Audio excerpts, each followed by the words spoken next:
And tomorrow night at 8:30, we're back on the World Cup trail with live coverage of Brazil versus Sweden from Detroit. Now, it's 10 o'clock.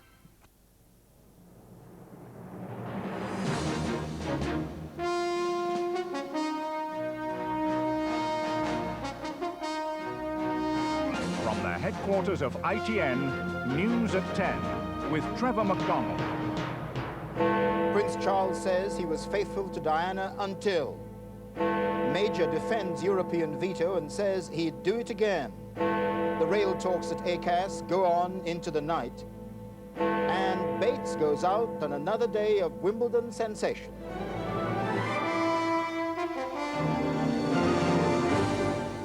Good evening. News at 10 learned tonight that the Prince of Wales has admitted publicly for the first time that he was unfaithful. The confession is implicit in an answer the Prince gave for an ITV documentary to be screened on Wednesday. He says he was faithful until his marriage had irretrievably broken down. In the same program, Prince Charles says that as king, he'd be happy to be considered defender of faith in general, rather than defender of the faith, that is the established Church of England. Our royal correspondent Nicholas Owen reports. Never before has a member of the royal family talked so frankly. A programme which has been a year and a half in the making will be shown on Wednesday evening, a detailed look at the life of Prince Charles, complete with his views about a wide range of subjects. Charles, the private man, the public role. The makers of the Central Television documentary for ITV have struggled to keep the content secret. It's already been revealed, though, that Charles, on succeeding his mother, wants to lay less stress on ties with the established church. He thinks that with Britain now a society of many faiths and ethnic groups, it'll be time to redraw the laws which bind the sovereign to defend the one faith of the Church of England. Most interest, though, will be in what Charles says about Diana, about the marriage which ended in separation in December 1992. ITN now understands that in Wednesday's film, Charles is asked if he was faithful to the Princess of Wales. Yes, he tells the interviewer, Jonathan Dimbleby. Then he pauses and adds, until it became clear that the marriage had irretrievably broken down. When that happened is not apparently spelled out, but the unhappiness of the royal couple was pretty clear. This was during a visit to South Korea near the end of 1992. In constitutional terms, the personal behaviour of monarchs does matter.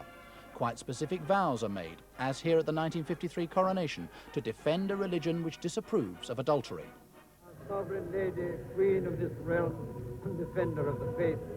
25 years ago this week, the Queen invested Charles as Prince of Wales. He wants his reign as king being one in which all faiths would be defended. Prince Charles hasn't broken the Constitution, but he has broken, if you like, conventions of decency, and he's created one hell of a problem for him and the House of Windsor. Wednesday's film also mentions Camilla Parker Bowles, someone the Prince is known to care for deeply. He describes her in the documentary as a dear friend.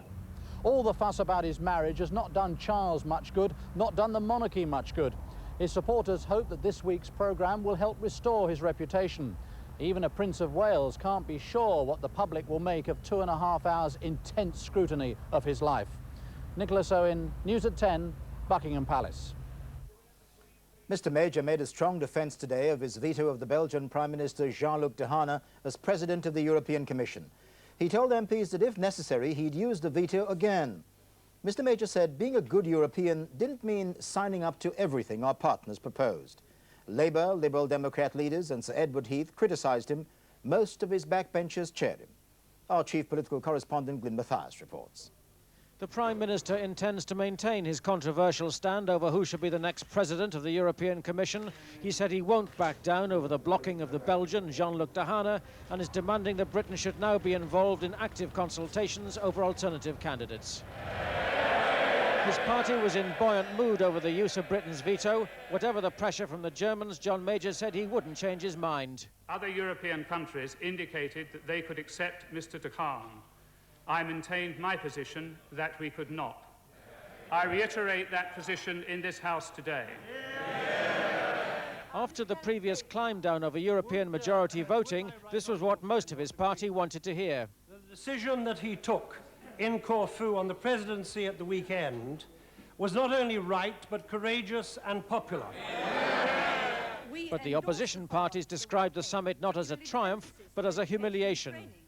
Events this weekend show not that the Prime Minister is strong, but that he is weak and a prisoner of his Eurosceptics. His attempts to portray the Punch and Judy farce at Corfu as Henry V at the Battle of Agincourt with himself in the title role is, to say the least, deeply unconvincing. Only Ted Heath voiced the doubts of pro-European Tories, asking how the crisis would be resolved. The fact that he considered himself forced to use the veto is a matter for regret and not for rejoicing. The problem for the Prime Minister is that any alternative candidate might prove to be just as unacceptably federalist as the man he vetoed. Downing Street insisted he was ready to use that veto again. Glenn Mathias, News at 10, Westminster. So, will Germany and France continue to champion the cause of Jean-Luc Dehaene as Commission President? Tonight, their foreign ministers suggested that they would.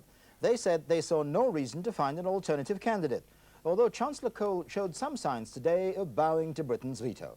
Here is our diplomatic editor, James Mates. Headlines all over Europe spoke of Britain isolated once again. Those in France and Germany were particularly vitriolic. But the message from London was unequivocal. Belgian Prime Minister Jean-Luc Dehaene is not going to become President of the European Commission. He doesn't quite seem to believe it. He says he's still available. Nor, it seems, does the German Foreign Minister Klaus Kinkel, who met his French counterpart this afternoon. They say that Mr. Dehaene remains the only candidate, although, of course, they have no power to override the British veto. The German Chancellor, Helmut Kohl, was more conciliatory, hinting that he would now abandon Dehaene and start the search for new candidates. But amid the recriminations, questions about how Europe got itself into this mess. The Belgians today said Britain had given them no warning that it was about to veto their Prime Minister's candidacy.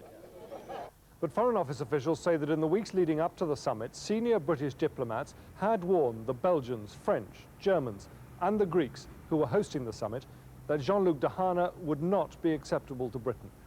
Douglas Hurd gave that message in person to the French Prime Minister and the Greek Foreign Minister. They concluded simply that British warnings had not been taken seriously. On the streets in Germany, there was little sympathy for Britain's view. I doubt whether it's a very wise decision to veto the answer of, or the vote of 11 other states. He started to be a better European than Mrs. Thatcher was, so now he's not such a good European anymore. The affair will have done little for Britain's standing in Europe, but at the same time, Britain was not alone in wanting to show the French and the Germans that they can't simply decide these issues between themselves.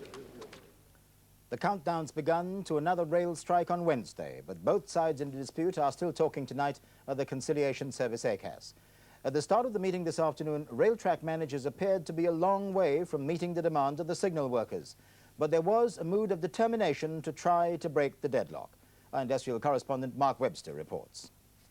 Travelling down from their annual conference in Liverpool, the union's negotiators held out little hopes of a settlement.